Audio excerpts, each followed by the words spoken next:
Welcome to Rising Stars, where Miriam Knight, publisher of New Consciousness Review, interviews exciting new voices in the world of progressive and transformational books, films, and ideas, who offer intriguing perspectives on life, the universe, and everything in between.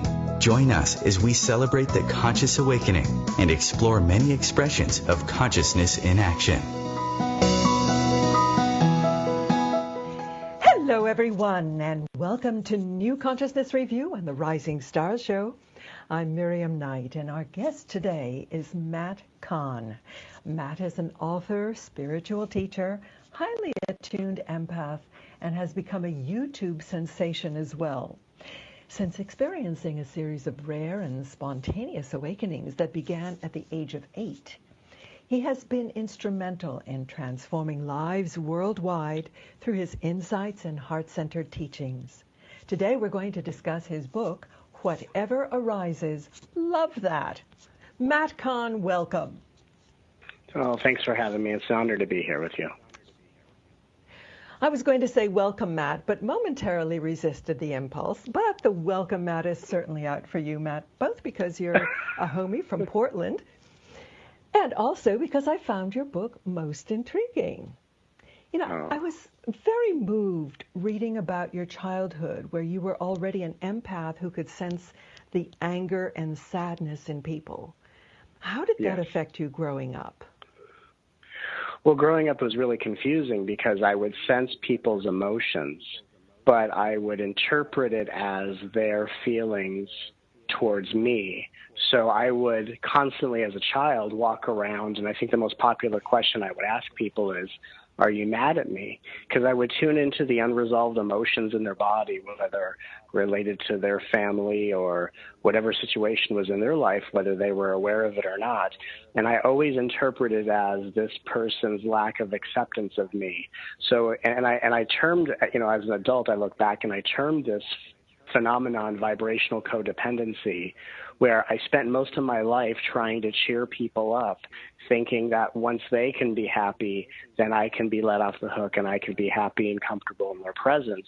And that was really the beginning of realizing that it's not that people don't approve of me, is that I'm tuning in to the emotional turmoil, upset, or imbalances within other human beings. Well, you know, so many people are empathic and maybe don't realize it. And I suspect that that is particularly true of children before they kind of tune out. And that's a big lesson for most of us, to realize that children and probably other people can pick up and then self-refer these emotions. We're such a complex species, Matt. How do we ever evolve this way? Well, and what you were saying before about how children who are empaths shut down their empathic abilities, or often shut down their intuitive abilities, primarily because there's a set of conditioning that naturally evolves in children, where on a subconscious level we think, if I'm more like others, I'll be better liked by others. And the reason we don't think we are liked by others is because we're tuning into how closed-hearted someone might be, of course, not related to us, but related to the journey they're on as well. And again, children at a certain age shut down their empathic abilities, thinking if I can be like others around me, I'll be better liked by others. And it's really probably one of the biggest reasons I was guided to write this book, Whatever Arises, Love That, is for all of the empathic children that are either now teenagers or adults who have shut down. I wrote this book as a way to wake those gifts back up, to wake that light back up, so that all of us can learn how to be empaths, but not be tortured by our abilities, and actually learn to develop them so we can truly live the lives that we came here to live. You talk about finding your innocence. Is that what you meant? Well, the finding of innocence itself, one, it's a very interesting thing, because many people are either on a journey of emotional exploration, trying to make sense of their past and heal old wounds, and some people are on a very progressive spiritual path in search of an alignment with divinity, looking for the deepest answers to their most burning questions.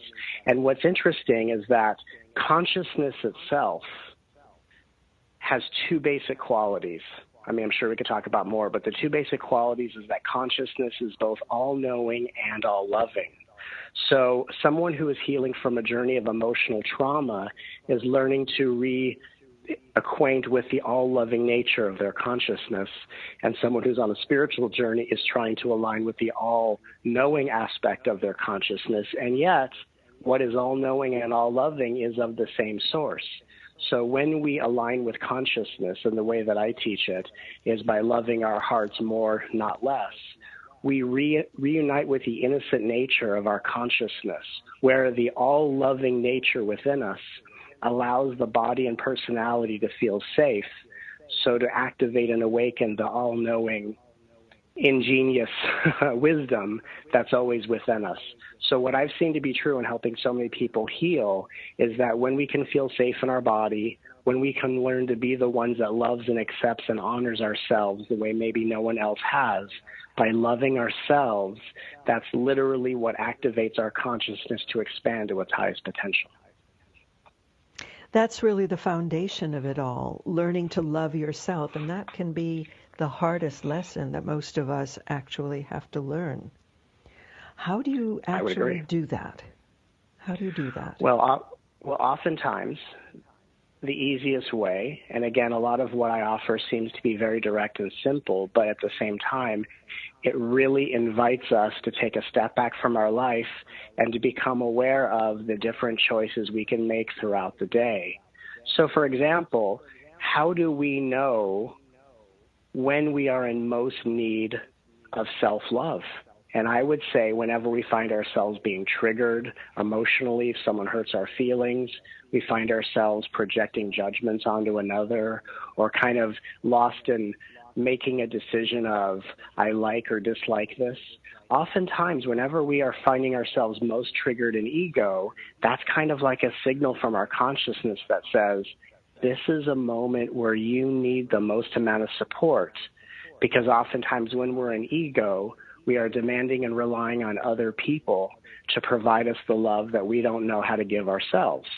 So when we notice ourselves in a moment of turmoil, in need of that love that other people seem to not provide us, we can just stop what we're doing, find a comfortable place to sit, relax our breath, and what I like to suggest is you just put your hand on your heart and just very intentionally and innocently and thoughtfully, like your heart is a child, we just say to that heart, I love you.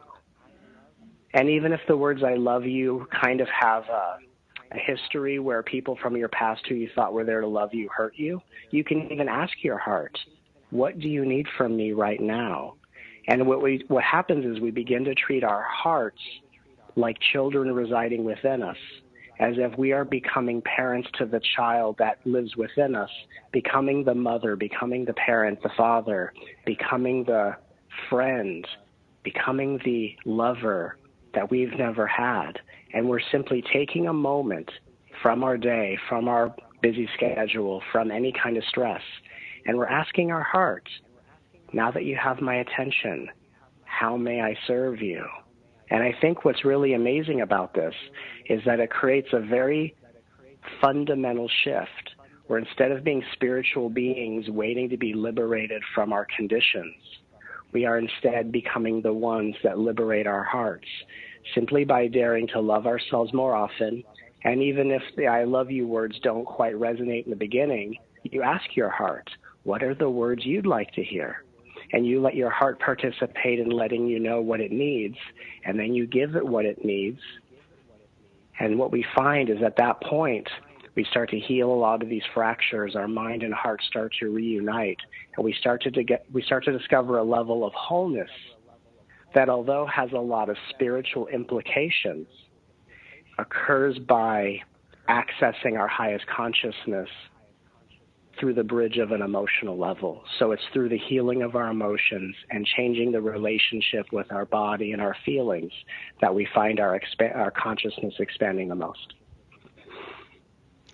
It's a bit like inner talk, because most of us have negative inner talk that goes on all the time, and that seeps into our subconscious along with all the negative things that we've ever heard from other children and parents and teachers and the media and so on and so forth. So the repetition is important, I would assume. Yeah. It sounds a bit like Ho'oponopono.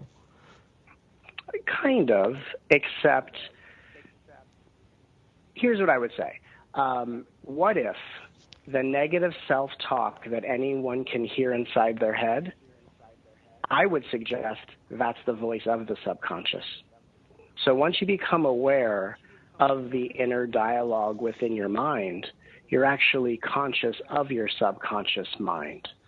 And, you know, there are so many different techniques and offerings out there, and it's wonderful because so many different techniques are going to resonate with a variety of people. And whatever causes someone to reunite with their heart, whether it's Ho'oponopono or, you know, acceptance or EFT or whatever it is, it's wonderful because whatever it takes for someone to be whole within themselves is amazing. But what I find interesting about Whatever Arises, Love That is that there could be an element of repetition where you may find yourself, wow, I have to stop throughout the day and love myself a few times. But I find with a lot of techniques, people get very into the repetition of it. And so then the focus is, I'm doing this for a goal. And if we try to love ourselves saying, I'm going to love myself more so I can get away from this discomfort, that discomfort, which is just like one ray of, you know, a sun within us, starts to feel rejected. So Whatever Arises, Love That is a very powerful tool that does facilitate deep, you know, transformation and healing, but it can't be done in a repetition where I'm, you know, doing it for a goal. I'm just doing it to learn to love myself. So. Right. Well, we're going to get to the title in our next segment. We're speaking with Matt Kahn about his book, Whatever Arises, Love That. We'll be right back.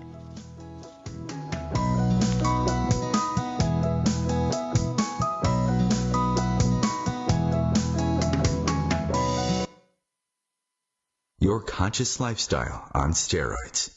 OMTimes Radio. IOM-FM. Humanity Healing International is a small nonprofit with a big dream. Since 2007, HHI has been working tirelessly to bring help to communities with little or no hope. Our projects are not broad mandates, nor are they overnight solutions, but they bring the reassurance that no one is alone and that someone cares. To learn more, please visit humanityhealing.org. Humanity Healing is where your heart is. Hi everyone, this is Shay Parker, the host of Best of the Best, which airs live right here on IOM Radio every Tuesday night at 8 p.m. Eastern and 5 p.m. Pacific. I'm super excited to bring you expert guest hosts, spiritual discussions, free psychic readings, and so much more. I can promise that you will not want to miss this one-of-a-kind, fun, yet touching, down-to-earth show.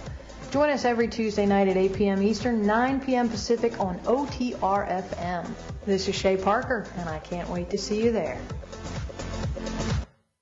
I'm Fidel Nsombo. I was born in a city called the Bukavu in the Congo. We were a loving family, and then, boom, everything that I had disappeared in a single day. People think that when you are a refugee, and they resettle you to America, and all your problems are done. They don't understand that that's the beginning of everything. I was not born a refugee. I was made one.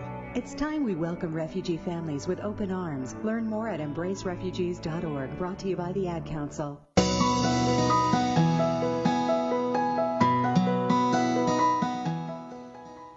Welcome back. We're speaking with Matt Kahn about his book, Whatever Arises, Love That.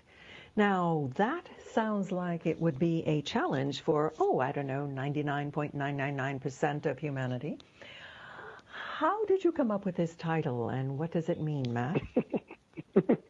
Well, the title came to me very intuitively. My whole life I've been guided with my intuitive gifts, and I've just allowed messages to come to me that have just kind of steered me in directions that have, unfolded to bring us to where we are right now. And I remember I was walking around my neighborhood one day and talking to the universe about, what really does the world need right now?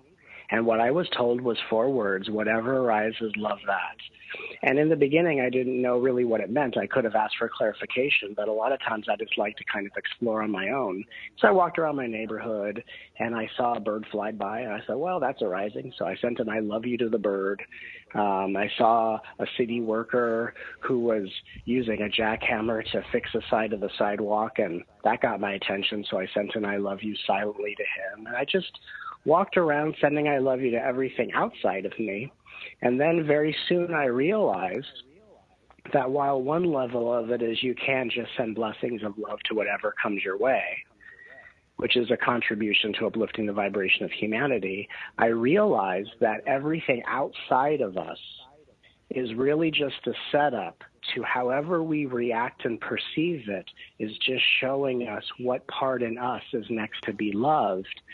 Kind of like within every heart is an infinite processional line, like different versions of ourselves, as if there's a different version of yourself for every emotion.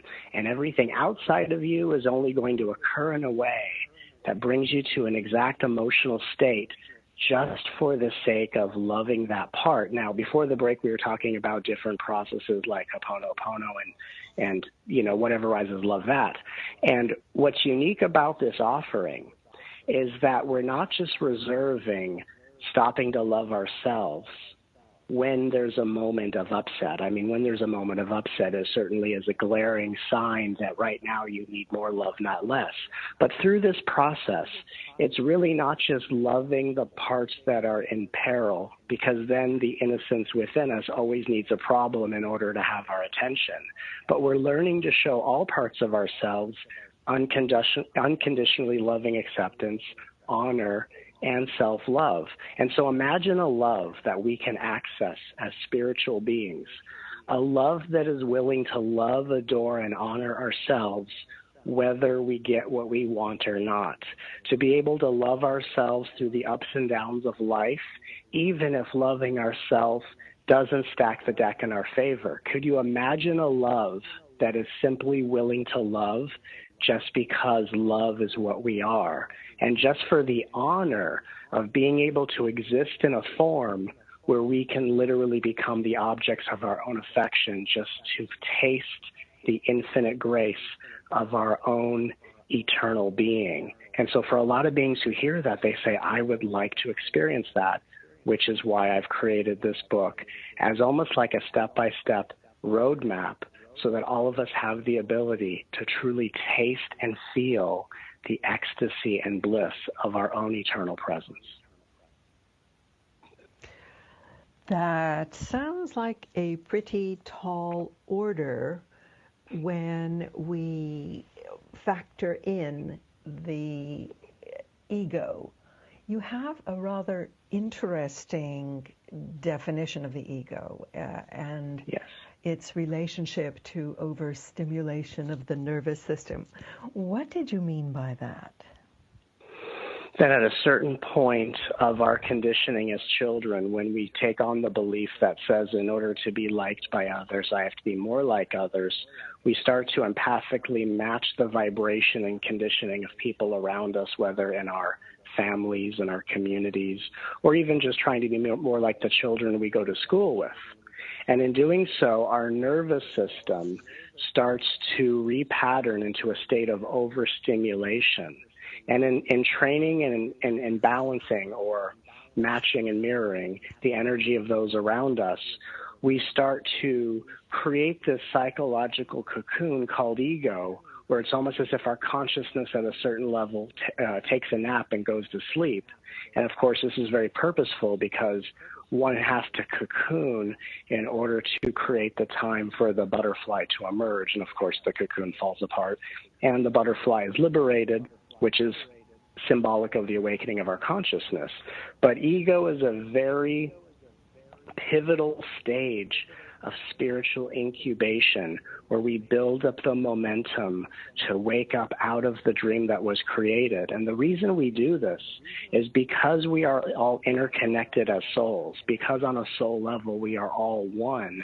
As we go through the remembrance of who we are, as we wake back up in consciousness, it creates an energetic rippling effect that allows all beings to wake up as well. So we incarnate to fall asleep, only to wake back up so that we can wake up the entire world, because we as spiritual beings aren't just here to experience our awakened consciousness, but to experience our awakened consciousness as an awakened world. And when it comes to ego simply being the patterns and conditionings and reactions within us, ego was created as the very thing that we can aim our love towards. It's so easy to kind of have the belief that says once this nuisance and distraction, frustration is out of my field, then I'll be a more loving being. But the truth is that once we start loving the part of us that is always frustrated, that never has enough, that always craves more, that always feels like life's against us, once that becomes the part of us that we are loving, just like we're holding and consoling a baby who won't stop crying, we've developed a gratitude that says, thank you for being so difficult to love and helping to remind me how unconditionally loving of a spiritual being that I truly am. And this is really the essence of all spiritual journeys. And if we don't undertake such a tall order, there's no way to reach high enough to be able to touch upon the light of our highest potential. So in the beginning, it seems like it's a really tall order, but if we just take it one moment at a time, just like in this moment, and say, what does my heart need right now from me in order to feel more loved, secure, and safe? And if we don't know, we can ask our heart.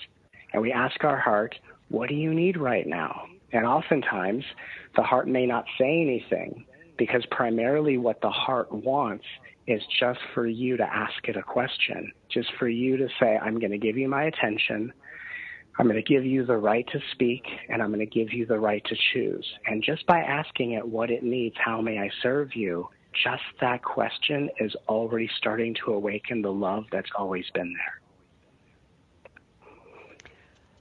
Do you see around the planet a different level of awakening than there has been up until now? I've been seeing a different level of awakening for almost 15 years. And it just depends on the way we perceive the world, because the physical manifestations of the world represent what is the old paradigm falling away. Right now we are seeing manifestations and creations that would cause a lot of people to believe things are getting worse before they get better, but they are literally catalysts that are just coming up to bring up in each of our bodies and energy fields exactly what has never been truly accepted, loved, and adored ever before in our history. So the physical manifestations are merely the catalysts that create the breaking down of the old guard or the old paradigm. But on an energetic level, the crumbling away of the old is only occurring because it's the ushering in of the new. So on an energetic level, there is such new and fresh and high vibrational energy coming to the planet. And as we all learn to love ourselves more, not less, we learn to be uplifted and expanded by this energy instead of toppled or pushed around by it. And so there are so many beings right now going through rather deep healing experiences and, healing crises and dark night of the soul, and we can give a lot of names to this. But what this means is that humanity is healing at a very fast rate. Humanity is awakening at a very fast rate, primarily because the Earth is already in a fifth dimensional alignment.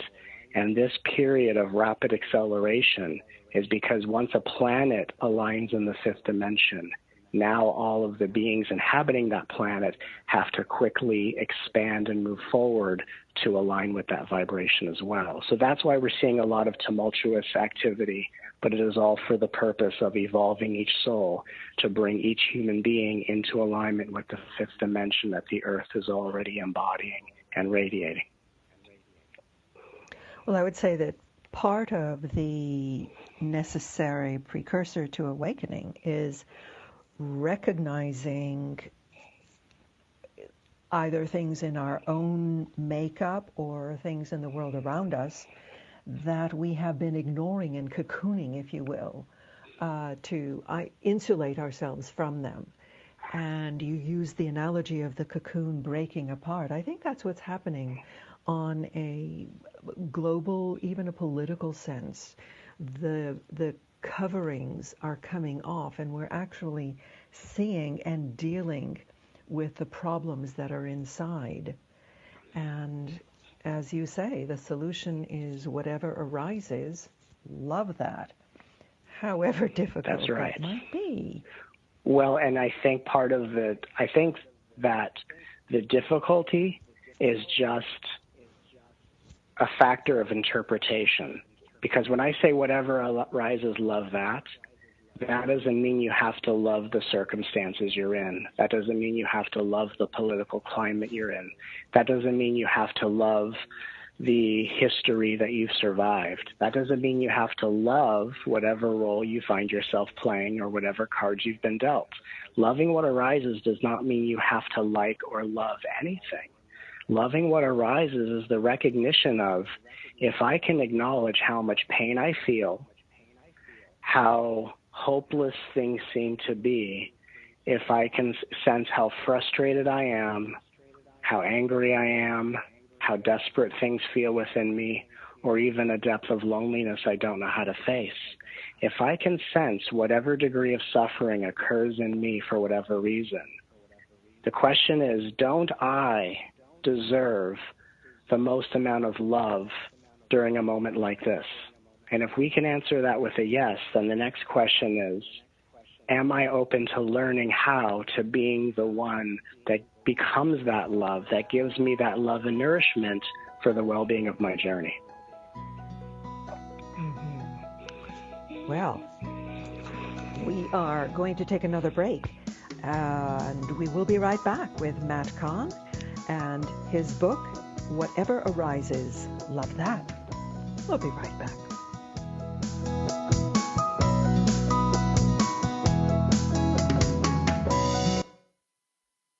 Free your mind with OMTimes Radio, IOM FM.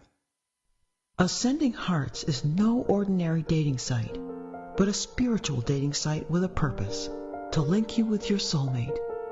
We engineer the serendipity so you can trust that you will attune with someone that has the same matching vibration as you. Ascending Hearts, the conscious dating site for the spiritually aware. Try Ascending Hearts for free, ascendinghearts.com. Grab a cup of tea or a glass of wine and tune in for Inspired Conversations with publisher Linda Joy on Tuesdays at 2 p.m. Eastern. Linda creates sacred space for leading female luminaries, empowering authors, heart-centered female entrepreneurs, coaches, and healers. A soulful venue where guests openly share the fears and obstacles they've overcome, wisdom and lessons learned, and the personal journey that led them to the transformational work they do in the world. Inspired Conversations to empower you on your path to authentic, soulful living.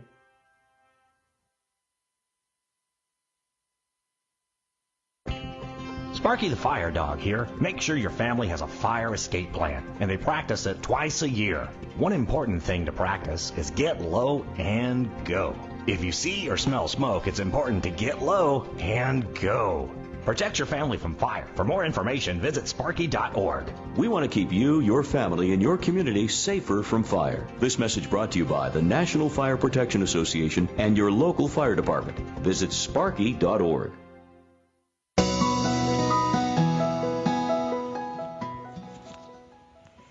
Welcome back. Matt, one of the teachings that you offer in the book is an encouragement to people to create a personal love statement. I wonder if we can talk a little bit about that. What might that be? Absolutely.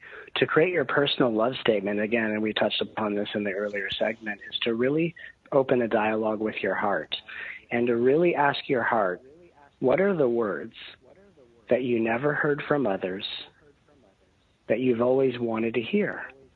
And so whether we think back in our past to the character that hurt us the most, and we think, what would I have wanted them, or what could they have said that would have made me feel better? And sometimes we have to give this a little bit of space and time to let the words come up. Sometimes the words will be, I'm sorry. Sometimes the words will be, you're safe. I love you. You're beautiful. I always want to hear what you have to say. And we just take the time to really tune into, rather than hold a grudge with the past, rather than judge or condemn anyone for their actions. Because again, any actions against us is only one unaware of the deep healing journey and spiritual awakening that they're going through. So really true forgiveness is the ability to say, instead of holding my life against any character or the past, what are the words I never heard or didn't hear enough that would have made my life so much better? And whatever those words are, we begin to speak those words to ourselves on a regular basis, like a personal love statement. And so whether that means stopping throughout the day, taking a few moments to take a few slow breaths and saying that personal love statement to our heart just a few times in a row, what happens is when we start to become the ones that tell ourselves the words we've never heard or haven't heard enough, by becoming that healing nourishment that the past seemed to have withheld from us, we on an energetic level begin to let go of each grudge, heal every wound, and it really becomes the essence and a new way of looking at forgiveness, that rather than think that I have to say the words I forgive to another character, true forgiveness is noticing what they didn't give me emotionally and using the power of our words and our intention to give those words to our heart. And when we can give to ourselves whatever someone else seemed to have withheld from us, we have then activated the true essence and power of forgiveness. It's really a way to build up your own emotional muscle, your own sense of identity, so that you can let the slings and arrows kind of roll off your back instead of internalizing them and being hurt by them. Absolutely. So and I would say that, yeah. Yeah. And you would say that? Well, I would agree. I would say that just to highlight the immense power and capacity of loving what arises is that as we become beings who establish our personal love statement, which, by the way, can change over time. There might be a series of words you say to yourself one day, and the next day your heart may want to hear different words, or it may change month to month or whatever. So we're just constantly being in tune and attentive to the needs of our heart to see whatever it needs. When we access the power of our personal love statement, instead of living as beings whose identities are a product of the past, instead we become a product of our own willingness to cultivate love and to access forgiveness by loving ourselves the way no one else has. So when we do this process, it's as if the subconscious mind empties out and our cellular memories empty out from the past, so that we don't walk around as products of the past. We simply walk around as products of our own cultivated loving kindness. And that's when we start to create very extraordinary worlds from the inside out. And I'm sure that it has tremendous health benefits as well, because we do somatize, we internalize the negative feelings. And if we can get rid of them, one after the other, then all kinds of wonderful things could happen. Now, you talk about a love revolution, taking this same approach out into the world, into our relationships with others. How does that have us relate to other people? Well, primarily when we are realizing that any response we have to others or the world is an invitation, an opportunity to love ourselves more often. What that does is it raises the vibration of our field. And as our vibration elevates, we increase the likelihood that we are going to call out of each character around us the most high vibrational version of that person. So by loving ourselves in the presence of others, we give others permission and opportunity to experience their highest potential reflected in our presence. And if we would, dare to see a world that says, I only live in a world where things seem to happen a certain way to trigger the exact feeling in my body that allows me to focus on where does that personal love statement, where does my loving kindness need to go next? We are literally taking a step forward and fulfilling our purpose in learning how to love ourselves so decisively that, of course, through our hearts, through the center of our being, as we love ourselves, simultaneously blessings of love and healing are sent to every being in existence throughout all dimensions, time, and space. So we literally assist in uplifting the vibration of all of existence just by loving ourselves more often. And what happens as we do that is it really changes our mentality about the spiritual journey. And instead of negative emotions being something to get rid of, because again, I was talking about that earlier, where a lot of processes that, have the best of intentions want to guide beings beyond personal suffering, which of course, that's obviously the goal, is to be free of personal suffering. But when the mentality is trying to do a process to get rid of a negative emotion, we are still treating the negative emotion as something worth rejecting. So if we thought of our emotions like children, even a child who is always angry, that child needs more love and kindness and acceptance, not more rejection. So when we love what arises, not only are we participating in the evolution of humanity, but we are really shifting our mentality into the most honorable frequency, so that even when we feel the most discomfort or frustration, instead of thinking of a spiritual journey as how I can get rid of this stuff, it really is about how much more softness can I bring to this emotion and part of myself so that I can literally grow into the angel and spirit guide that resides within me. Another big shift in the spiritual path is it seems that we have angels and spirit guides around us, but as we start to love ourselves more often, we are actually growing into being the angel and the spirit guides that live within us that we've always been destined to be. That sounds really wonderful, but we are human, and how do we maintain this attitude when we're subject to all kinds of insults or assaults of any kind? Well, to maintain that attitude would be less receptive to how hurt you are by people who are insulting you, if that's what's happening. So imagine a level of consciousness, which is not far away from here. It's actually already here. Imagine a level of consciousness that says, I'm not trying to maintain love as a way of being less receptive to my hurt. Instead, when consciousness awakens, I'm becoming more aware of my hurt so that I can become more aware of all the times when I can use it as an opportunity to love myself. So imagine a level of consciousness where we could actually be more aware of our hurt and yet have a level of gratitude that says, thank you for making me so keenly aware of my hurt so that I can love myself and be the spiritual first responder that responds to myself. So many times in the old spiritual paradigm, the stance or the position is how can I maintain a high energy so I can be less affected by the low energy. And in the new spiritual paradigm, as painful as it is, we are becoming more aware of our pain just so that we can respond faster and more immediately and more decisively to the parts of ourselves that call out for love.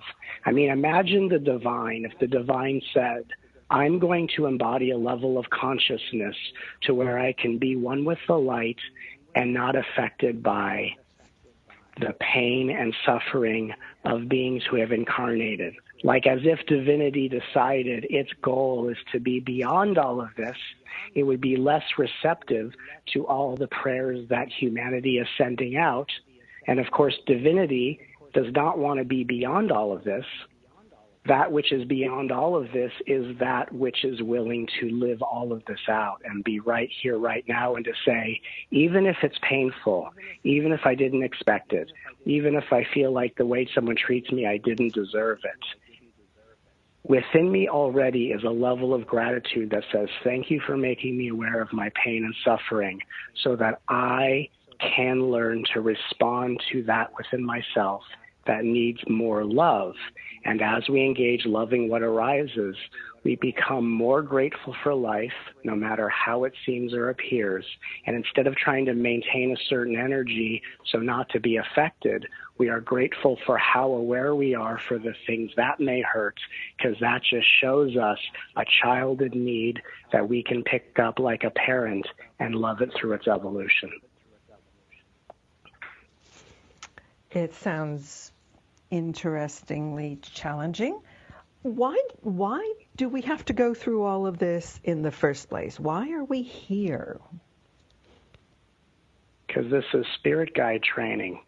The earth is the angel academy, and this is where souls come, told they're going to be the guide and guide a soul and guide a being through their evolution on the human plane and guide them through their healing journey and awakening.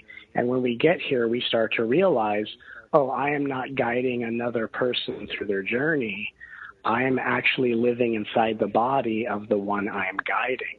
And so spiritual awakening is the realization that the body you inhabit, the personality of who you seem to be, is the character throughout this evolutionary play that you as a spirit guide are escorting out of the darkness and into the light as your training ground as an angel or spirit guide in human form. And so we are here tuning into our angels, receiving guidance from spirit as we undertake the journey of becoming spirit guides, masters, and angels unto ourselves, where we discover that the true essence of being human is embodying divine perfection just as we are. Very interesting. Well, we will be back with our final segment with Matt Kahn, and we're talking about whatever arises, love that.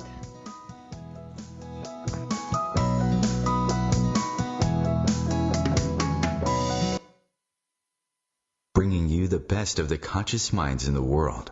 OMTimes Radio, your conscious lifestyle on steroids. Being a radio host on IOM FM allows you to build your show on a rich platform with the power of the internet to fulfill your outreach goals and connect with a very specialized and global online audience, unlimited by time and distance. OMTimes Radio will provide you with web relevance, a recognizable conscious brand, and with the standard of excellence that has accompanied every single OMTimes endeavor. Host your show with OMTimes Radio Network.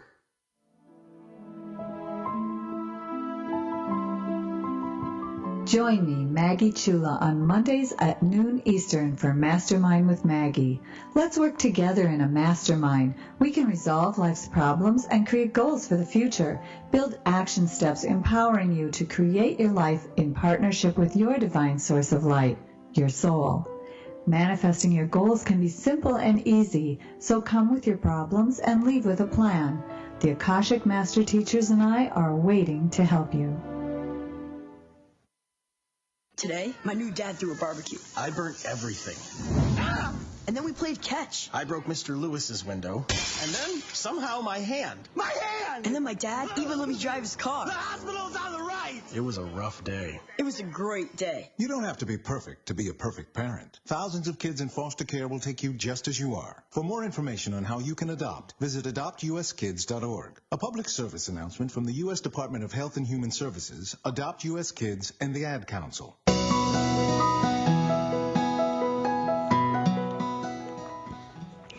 Welcome back. Matt, before we go on, can you tell us what your website is? How do people find out more about you?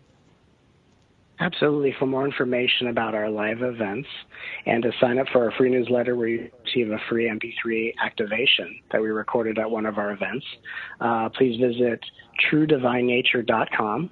That's truedivinenature.com. Very good.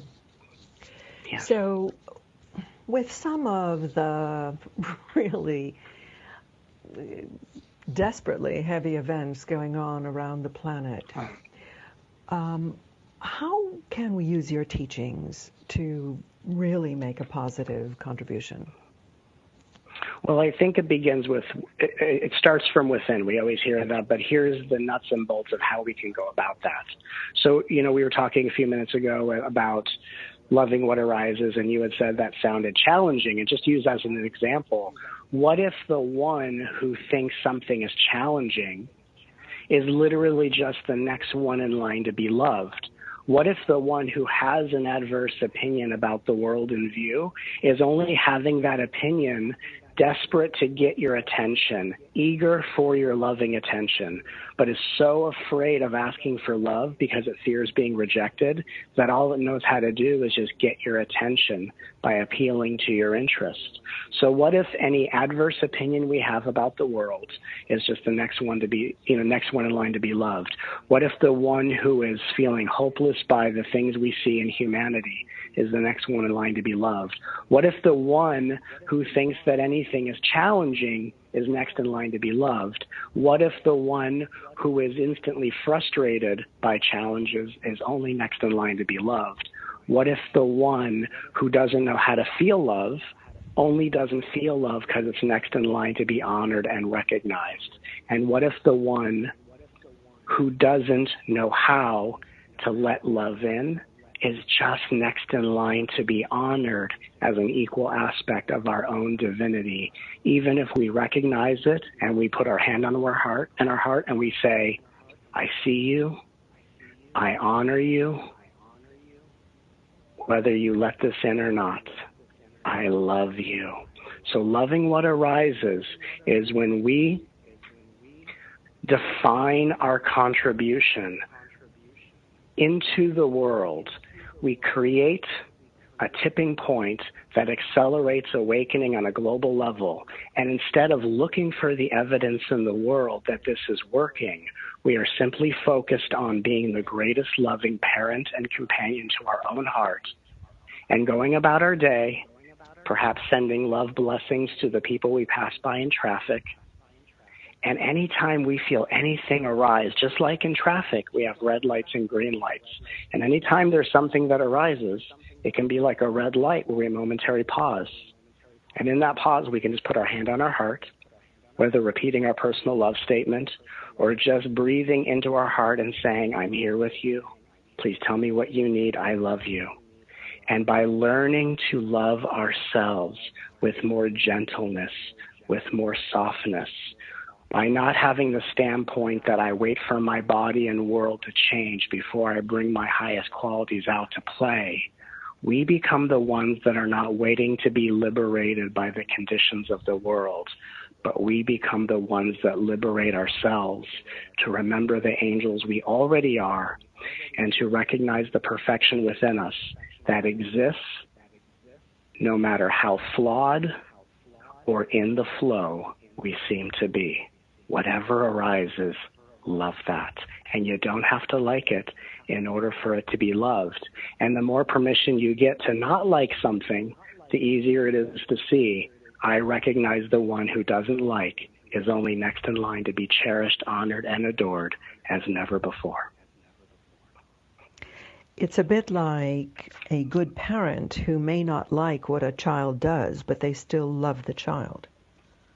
That's absolutely true. Yeah.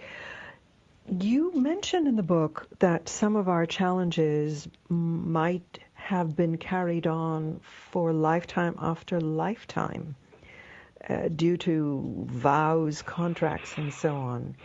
and you suggest ways of actually releasing that. How does that work? Through my work, intuitively with so many beings, what comes up intuitively are various past lives. Now, not everything going on in us is related to a past life, but it is certainly common for there to be cellular memories inside of our bodies where we begin to remember different lifetimes as different characters, and in that, resolve needs to occur energetically. And what I have found by working with a lot of very energetically sensitive souls, very bright, shining lights, beings who are very evolved, but tend to be stifled and suppressed by the collective energy instead of uplifted by their expanded awareness, I find that there are beings who have been monks and nuns in past lives, and I was intuitively guided to help them end and release those vows, simply because those vows, as beautiful as they are always vows taken on when one is asleep in the cocoon of ego. And so as we bring a lot of these vows to an end, it is a way where we are releasing ourselves from being an ego subservient to God, as if the universe is this cosmic parent above us, and instead allowing the entire totality of the universe to be recognized as the absolute truth within us. And so in the book, I walk people through a process of just allowing some of these vows from different lives to reach a point of conclusion. So instead of being a person trying to align with divinity, we allow that divinity to wake up within us. So instead of being people trying to be divine, we can begin to live as divinity appearing human in form. And it's the fundamental shift that awakening brings to each and every one of us. And of course, loving what arises is one of the most miraculous and direct ways to usher in that awakened truth. Is this what is your understanding of oneness? Yes. Oneness is when the divine in you is recognizing itself as the light of another or the divine of another. And when there's that recognition of divinity between two beings, there is often a feeling of peace, connection, well-being, like a spiritual magnetism. And we can call that connection love. A lot of beings walk around trying to feel connected to all things in time and space, and that's really not how oneness is as a lived experience. Because all of our souls are formless, the oneness of we are all one light or all one formless reality is actually the feeling of emptiness. And so as we love ourselves, we're also making peace with emptiness, which may have been judged as depression or loneliness or feeling separate from divinity. And in that emptiness that we make peace with by loving ourselves more often, we can become one with all that is, but it is a one that instead of feeling like these energetic cords connected to all people is simply one love existing and dwelling in all forms. So when we are truly living in oneness, we are one with the emptiness within us, and we are loving our own hearts so to uplift the vibration of the world in view. Well, that is absolutely beautiful, Matt. Tell me what you do in your teachings, in your classes. Well, it's very spontaneous because intuitively I'm tuning into the collective group soul, as I call it, of all the beings that come to our events, our soul gatherings, or our 5-day soul convergence events. And the beings who assemble, it's like all souls create a group soul. And as I sit on stage, I'm tuning into the Akashic records and tuning into what needs to be said, resolved, and activated so that the people that are here can leave more evolved and uplifted than ever before. And so whatever I wind up saying is intuitively guided. The energy that comes through the sound of my voice creates the healing, which clears away and activates whatever is necessary. And oftentimes I do these repeat after me statements where I have people say out loud what the Akashic Records is having me tell people, because it's one thing to hear me say something, but when I have you say with your own voice the very words the Akashic Records is saying, it's a way to really clear out so much and to get through this healing journey in a rather progressive way. Because my interest as a healer, my interest as a light worker, as a teacher, whatever name one wants to call me, my interest is not only helping people heal, but my goal is I want people to be free from the need to have anything to heal. What I want is for beings to be so in tune with their divinity that we live our lives basking in the light and glory of our own innocence and watching the magnificence and perfection of our true essence come to life as the heaven around us. So my goal, whenever I'm at an event or even on this interview, my goal is, what am I being guided to say or do to accelerate the consciousness and journeys of all beings in the most loving, thoughtful, and compassionate and miraculous way? And that's what literally inspires and drives me each and every day to serve this gorgeous planet and this remarkable species and all of humanity in every breath. So are your upcoming events on your website? Yes, many upcoming events. Our 2017 calendar is just becoming settled, and so we are going to be traveling. Julie and I, my wonderful teaching partner, who, so much of her shamanic background and sound healing is a wonderful complement to this work. We're going to be going all over the country and helping people love what arises. I'm so excited. Great. And we can find that on truedivinenature.com. Matt Kahn, thank you so much for being with us today. Thank you. And thank you for listening. I'm Miriam Knight for New Consciousness Review. Join us next week, and in the meantime, visit ncreview.com. Many blessings. Goodbye.